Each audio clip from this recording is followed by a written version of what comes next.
Bonjour, je suis Anne Martin, je vais vous présenter Akhiamar Voy pour violoncelle solo. Il s'agit d'une commande du festival Osmose pour le violoncelliste Bruno Ispiola. Il en est le dédicataire et le créateur.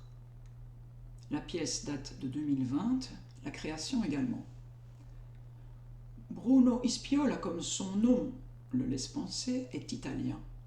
Et comme j'apprécie particulièrement l'Italie, sa culture, sa littérature, j'ai voulu profiter de l'opportunité, en accord avec Bruno, de mettre en valeur ce patrimoine en remontant à une source capitale pour la littérature et la langue italienne, c'est Pétrarque, poète, philosophe du XIVe siècle.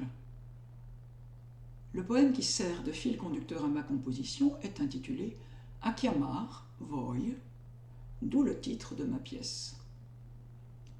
Le violoncelliste doit également réciter. Il y a deux types de temps dans ma composition, un temps dynamique et un temps statique. Le temps dynamique, c'est le temps de la récitation du poème. Dynamique, pourquoi ? Parce que la direction est assurée par le poème, le sens également. Akhiamar Voy est un sonnet. Ma composition reste fidèle au texte initial. Mais ce qu'il faut savoir, c'est qu'il y a un message caché dans le poème. Ce message, c'est l'amour impossible de Pétrarque pour Laura. Le nom de Laura est mentionné, mais mêlé à d'autres mots. Dans les quatrains, Laura est mentionnée par 3 syllabes, Lauretta. Mais ces 3 syllabes sont chacune utilisées pour la formation d'autres mots. Lau, première syllabe de Lauretta, crée le mot laudando. Re, deuxième syllabe de Lauretta, crée le mot real. Ta, troisième syllabe de Lauretta, crée le mot taci. De même, dans les tercets, Laura est mentionnée par 3 syllabes, laurea, qui seront masquées dans 3 mots.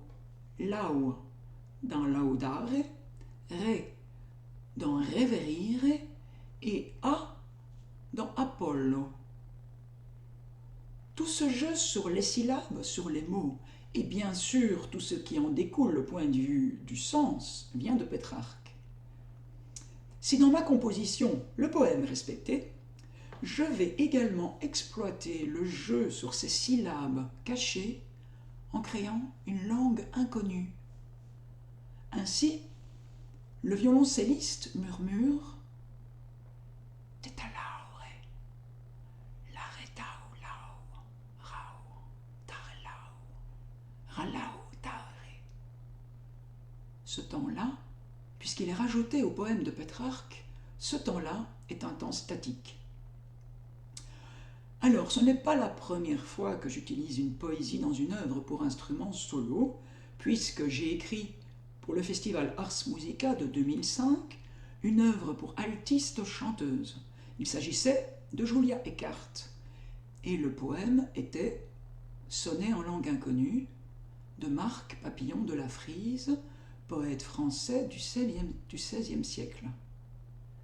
Les premiers vers de ce poème dans cette langue inconnue sont Cerdis, Zerum, Deronti Tulpini, Pursis, Arlins, Linor, Henrifieux.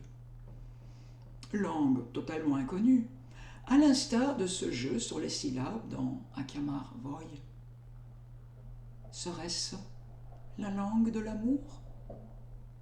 Bonne écoute.